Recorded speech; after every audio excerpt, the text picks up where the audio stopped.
தலை குனிந்த இடத்திலே தலை நிமிர்ந்து நடக்க பண்ணுகிற இயேசுவின் இனிதான நாமத்தில் உங்களை வாழ்த்துகிறேன். இதனால் நம்முடைய ஆவிக்குரிய சிந்தனைக்காக அப்போஸ்தலர் நடபடிகள் 7ஆம் அதிகாரம் 35ஆம் வசனத்தை நான் வாசிக்கிறேன்.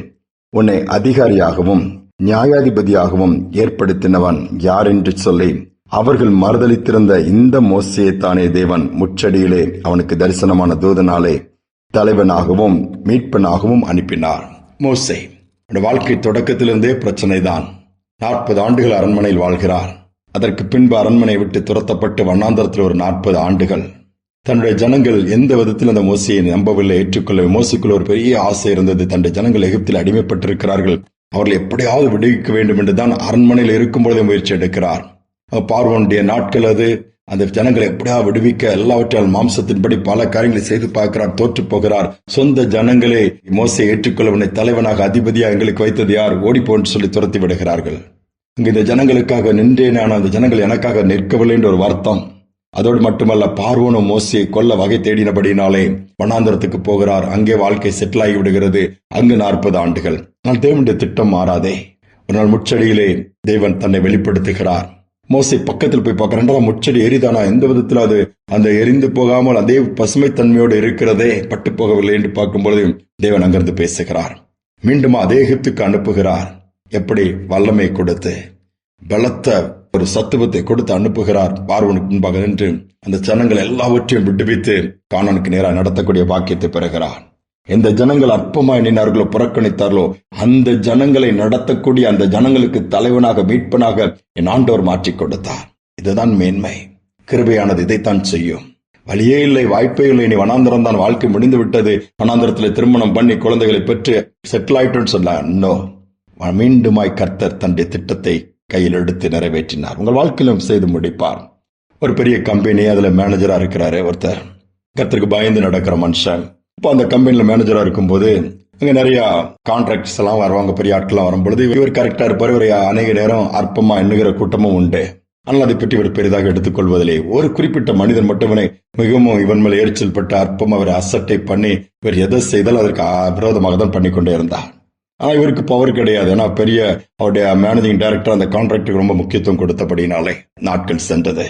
ஆண்டவர் ஒரு நாள் பார்த்தார், இந்த மேனேஜரை ஒரு நாள் ப்ரொமோட் பண்ணி டைரக்டரா மாறிட்டார் அந்த கம்பெனிக்கு.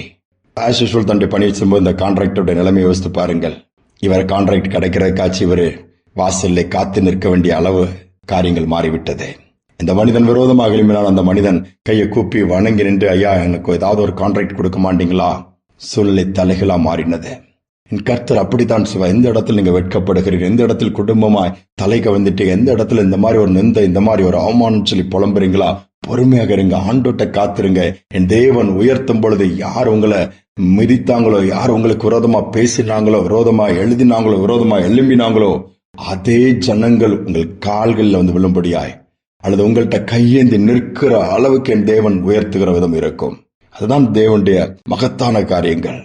அவர் செய்யறதை யாரும் தடுக்க முடியாது. தேவன் கிருபை கொடுப்பார். வாய்ப்பில்லை, எல்லாம் முடிஞ்சு போச்சுன்னு சொல்றாங்க. கிருபை வந்துருச்சுனாலே போதும், கிருபையினால் நிறைந்தாலே போதும். அங்கு பட்ட மரங்கள் கூட துளிர்க்க ஆரம்பித்து விடும், வண்ணாந்தரங்கள் கூட வழியை காண்பித்து விடும், அவாந்தரங்கள் கூட ஆறுகள் ஓடி செழிப்பாய் மாறிவிடும். தேவனால் எல்லாம் கூடும். ஜெபிப்போம். அன்பின் தகப்பனே, எந்தெந்த இடங்கள்ல நாங்கள் துக்கத்தோடு, வழி இல்லாமல் வெட்கத்தோடு, எல்லாருக்கும் பழி சொல்லாக மாறிருக்கும் அதே இடங்களில் தூக்கி நிறுத்த வல்லவர். சங்கீதக்காரன் அதைத்தான் சொல்லுகிறார், என் சத்துருக்கு முன்பாக நீர் எனக்கு ஒரு பந்தியை ஆயத்தப்படுத்தி சொன்னது போல எங்கள் சத்துருக்கு முன்பாக எங்கள் கொம்பை உயர்த்தி எங்கள் தலையை நிமிர்ந்து நிற்க பண்ணி நீர் சேனைகளின் கர்த்தர் இந்த பிள்ளைகளோடு இருக்கிறீர் என்பதை காண்பிக்க போவதற்காக ஸ்தோத்திரம். ஒருவேளை நிந்தையோடு, அவமானத்தோடு, கைவிடப்பட்ட நிலைமையிலே வெளியே தலையை காண்பிக்க முடியல, எத்தனை நாட்கள் மனசுக்குள்ள வச்சிட்டு இருக்கிறது, எத்தனை நாட்கள் இந்த பாரம், எத்தனை நாட்கள் இந்த போராட்டம் சொல்லி புலம்புகிற பிள்ளைகள் இருப்பா, தைரியம் கொடுங்கப்பா, வலதுகையை பிடிச்சு சொல்லுங்க, துணை நிற்கிறேன்னு சொல்லுங்க. இந்த சூழ்நிலை எல்லாம் மாற்றி காண்பீங்க. பிள்ளைகள் நிமித்தமாக துக்கப்பட்டிருக்கலாம், கணவன் நிமித்தமாக அல்லது மனைவி நிமித்தமாக, குடும்பத்தில் ஏற்படுகிற வீசுகிற அந்த புயலின் நிமித்தமாக, எதுவாக இருந்தாலும் காற்றையும் கடலையும் அதற்றின தேவன் இறையாதே அமைதலாயிருந்து சொல்லி எல்லா இருளை மாற்றி எல்லா கொந்தளிப்பை அடக்கி சமாதானத்தை, சந்தோஷத்தை கட்டளையிடும். பிள்ளைகள் நடுவே உலாவுகிறதை மற்றவர்கள் பார்க்கக்கூடிய பாக்கியத்தை கொடுங்க. துதிகன மகிமையெல்லாமுக்கு செலுத்துகிறேன் இயேசுவின் நாமத்தில் பிதாவே, ஆமேன், ஆமேன். கர்த்தர் நமக்கென்று வைத்ததை நிறைவேற்றி கொடுப்பார். அற்பமா எண்ணப்பட்ட இடத்திலே கர்த்தர் நம்மை அதிசயமாய் உயர்த்துவார். என அவர் கர்த்தர், அவர் மாறாதவர். இந்த சிந்தனையோடு இந்த நாளை தொடர்வோம். மீண்டுமாய் நாளை தினம் சந்திப்போம்.